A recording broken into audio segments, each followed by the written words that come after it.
Hello बच्चों, कैसे हैं आप? उम्मीद करती हूँ आप बढ़िया और एकदम मज़े में होंगे। तो आइए आपकी पढ़ाई को आगे बढ़ाते हैं और शुरू करते हैं अपना अध्याय। और हमारे अध्याय का नाम है 7वां घड़ा। तो बच्चों, अपने इस अध्याय को शुरू करने से पहले उसका संक्षिप्त परिचय ले लेते हैं हम। बच्चों, ये कहानी एक ऐसे आदमी के बारे में है जो अपना काम ईमानदारी और मेहनत से करके अपने परिवार सहित शांति और सुखपूर्वक रहता है। लेकिन जैसे ही वह लालच में पड़ता है, उसका जीवन दुख और अशांति से भर जाता है। कहानी को पढ़कर जानिए कि वह इस स्थिति से कैसे बाहर आता है। तो आइए हम भी इस कहानी को पढ़ते हैं और जानते हैं कि वो अपने दुख और अशांति के जीवन से कैसे बाहर आया। आइए शुरू करते हैं अपनी इस कहानी को। किसी गांव में एक आदमी अपनी पत्नी और बच्चों के साथ सुखपूर्वक रहता था। सुखपूर्वक यानी कि उसके जीवन में सब कुछ था, संतुष्ट भरा जीवन। उसका नाम विहान था। वह लोगों के बाल काटने का काम करता था। वह ईमानदार था। उसकी कमाई अधिक नहीं थी, फिर भी वह उससे संतुष्ट था। वह हर प्रकार के लालच से दूर था। उसकी पत्नी अपने पति की कमाई हुई आय यानी कि आय से अपनी गृहस्थी बड़ी कुशलता से चलाती थी। उनकी जिंदगी बड़े आराम से हंसी खुशी से गुजर रही थी।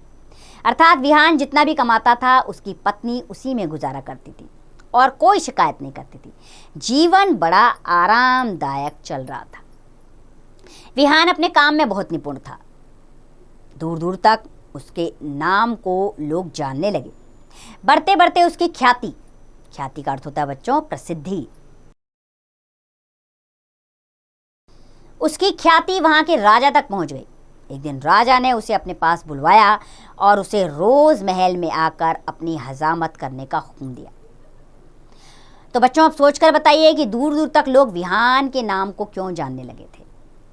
बच्चों, दूर दूर तक लोग विहान के नाम को इसलिए जानने लगे थे क्योंकि वो अपने काम में बड़ा निपुण था।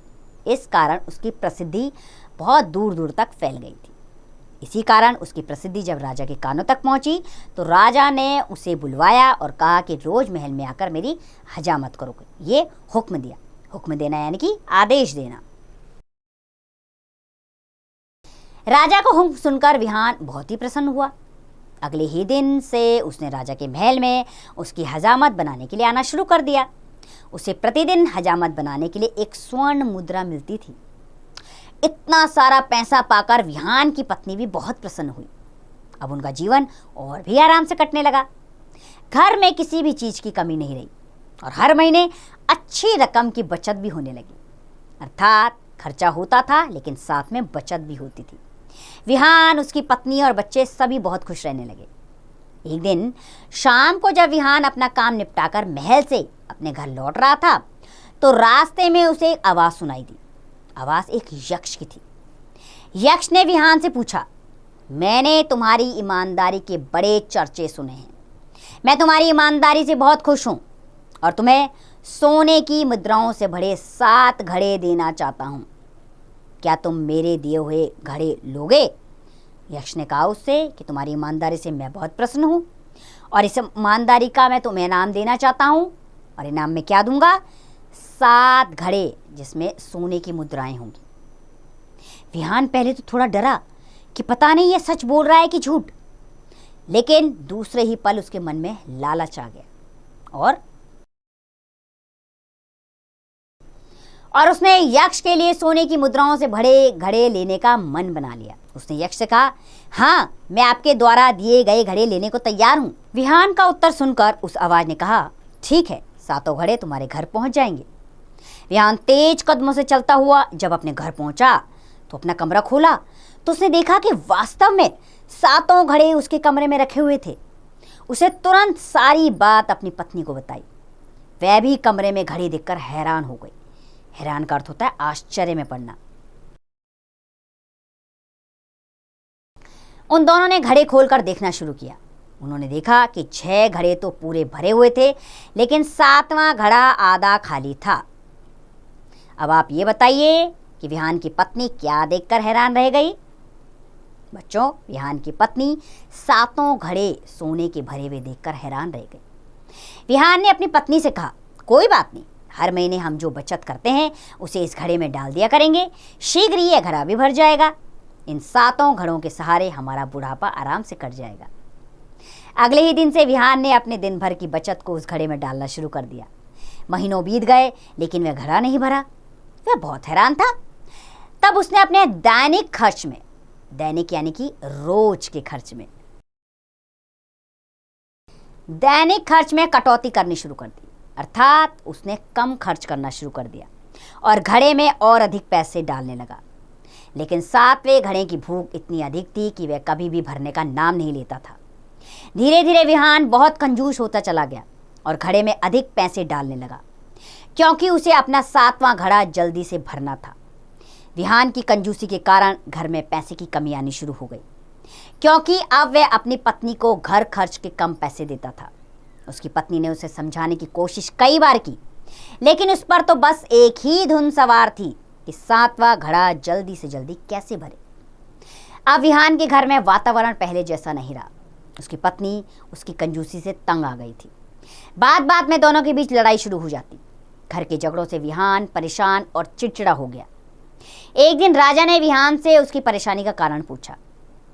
विहान ने राजा को असली बात नहीं बताई। उसने राजा से कहा, अब महंगाई के कारण मेरे घर का खर्च बढ़ गया है, इसलिए थोड़ा परेशान रहने लगा हूँ। राजा ने उसका मेहनताना बढ़ा दिया, लेकिन राजा ने देखा कि उसके बाद भी विहान पहले की तरह खुश नहीं रहता था।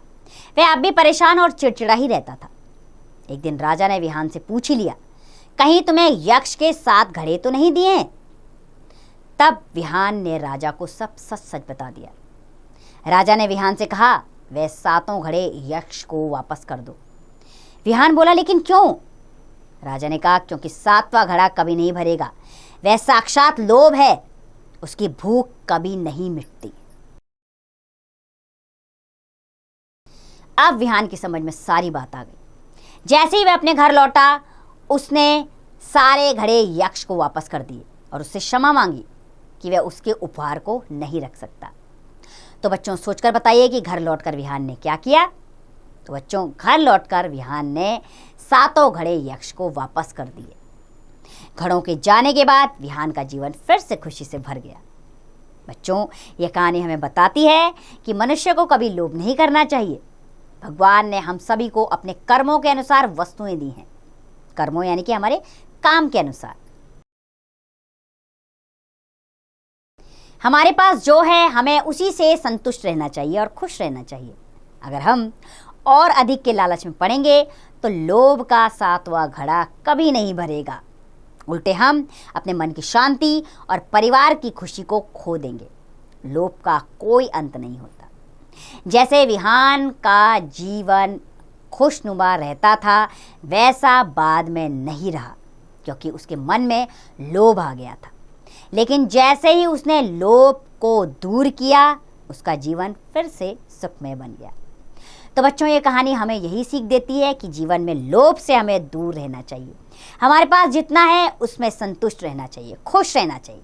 लोगों को भी खुश करने का प्रयास करना चाहिए, क्योंकि जब तक हम खुश नहीं रहेंगे, हमसे कोई खुश नहीं रह सकता। इसलिए जीवन में आनंद की अनुभूति तभी हो सकती है जब हम प्रसन्न रहें, मन से प्रसन्न रहें। और उसके लिए क्या होगा? लोभ और लालच से हमें दूर रहना पड़ेगा। तो उम्मीद करती हूँ ये कहानी आपको अच्छी लगी होगी और इससे मिलने वाली शिक्षा को आप अपने जीवन में ज़रूर उतारिएगा और इसका अभ्यास कार्य आप स्वयं कीजिए।